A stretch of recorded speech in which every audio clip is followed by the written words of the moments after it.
اعوذ باللہ من الشیطان الرجیم میں اللہ تعالیٰ کی پناہ میں آتا ہوں شیطان مردود سے۔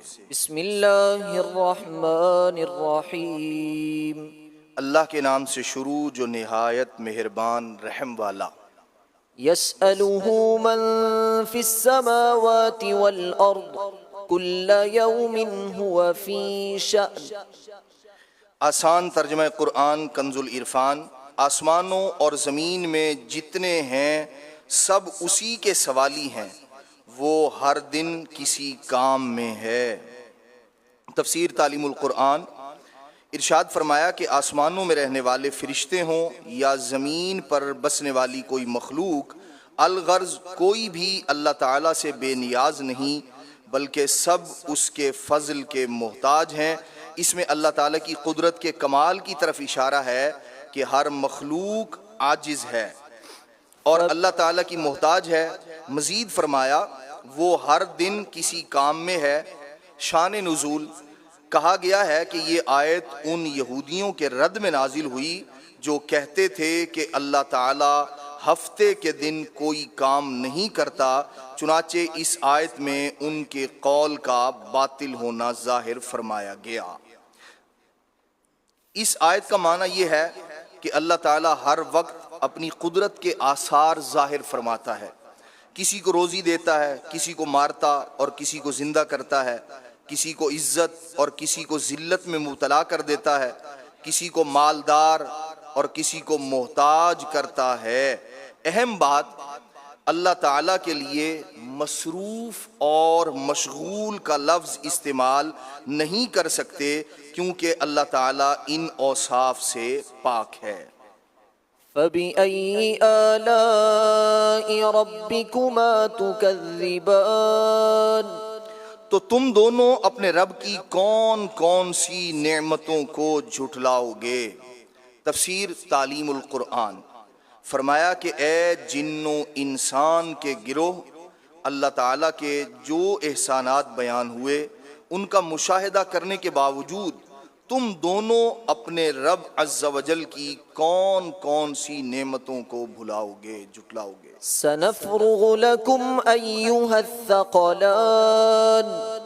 آسان ترجمہ قرآن کنز العرفان۔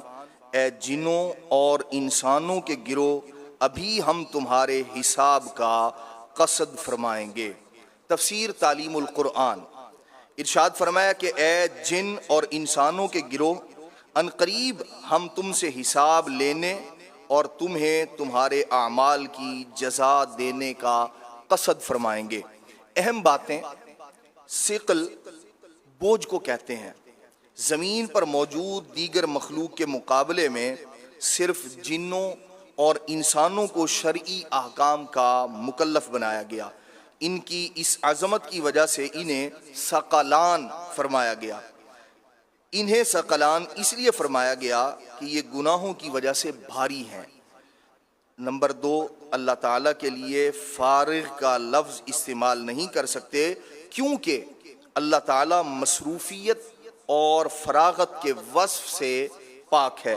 اس لیے یہاں آیت میں سنفرغ سے اس کا حقیقی معنی فراغت مراد نہیں بلکہ اس کا مجازی معنی قصد کرنا مراد ہے۔ درس، اس آیت میں تمام انسانوں کے لیے نصیحت ہے کہ مرنے کے بعد انہیں بہرحال اللہ تعالیٰ کی بارگاہ میں اپنے کیے ہوئے اعمال کا حساب دینا ہوگا اور پھر جس طرح کے عمل ہوں گے اسی طرح کی جزا اللہ تعالیٰ کی طرف سے ملے گی۔ فَبِأَيِّ آلَاءِ رَبِّكُمَا تُكَذِّبَانِ۔ آسان ترجمہ قرآن کنز العرفان۔ تو تم دونوں اپنے رب کی کون کون سی نعمتوں کو جھٹلاؤ گے؟ تفسیر تعلیم القرآن۔ فرمایا کہ اے جن اور انسان کے گروہ، اللہ تعالیٰ کا قیامت کے دن اعمال کے حساب کے معاملے میں تمہیں تنبیہ کرنا بھی ایک نعمت ہے۔ تو تم دونوں اپنے رب عز و جل کی کون کون سی نعمتوں کو جھٹلاؤ گے؟ یا معشر الجن والإنس إن استطعتم أن تنفذوا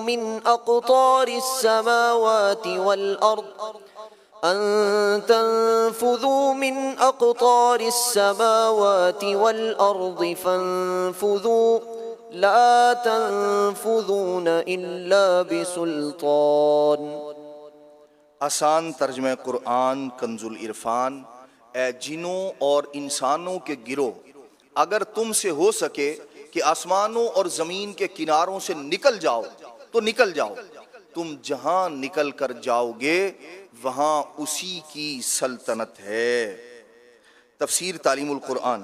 اللہ تعالیٰ نے جنوں اور انسانوں سے خطاب کرتے ہوئے فرمایا کہ اگر تم میری قضا سے بھاگ سکتے ہو، میری سلطنت اور میرے آسمانوں اور زمین کے کناروں سے نکل سکتے ہو تو نکل جاؤ اور خود کو میرے عذاب سے بچا لو، لیکن تم اس پر قادر ہو ہی نہیں سکتے کیونکہ ہر جگہ میری ہی سلطنت ہے۔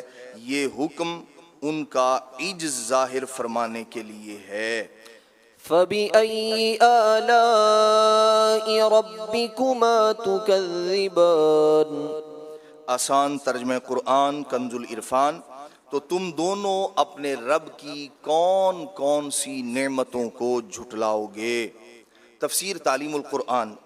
فرمایا کہ اے جن اور انسان کے گروہ، اللہ تعالیٰ نے سزا دینے پر قادر ہونے کے باوجود تمہیں تنبیہ کر کے اپنے عذاب سے ڈرا کر تم پر جو انعامات فرمائے، تو تم دونوں اپنے رب عز و جل کی کون کون سی نعمتوں کو جھٹلاؤ گے۔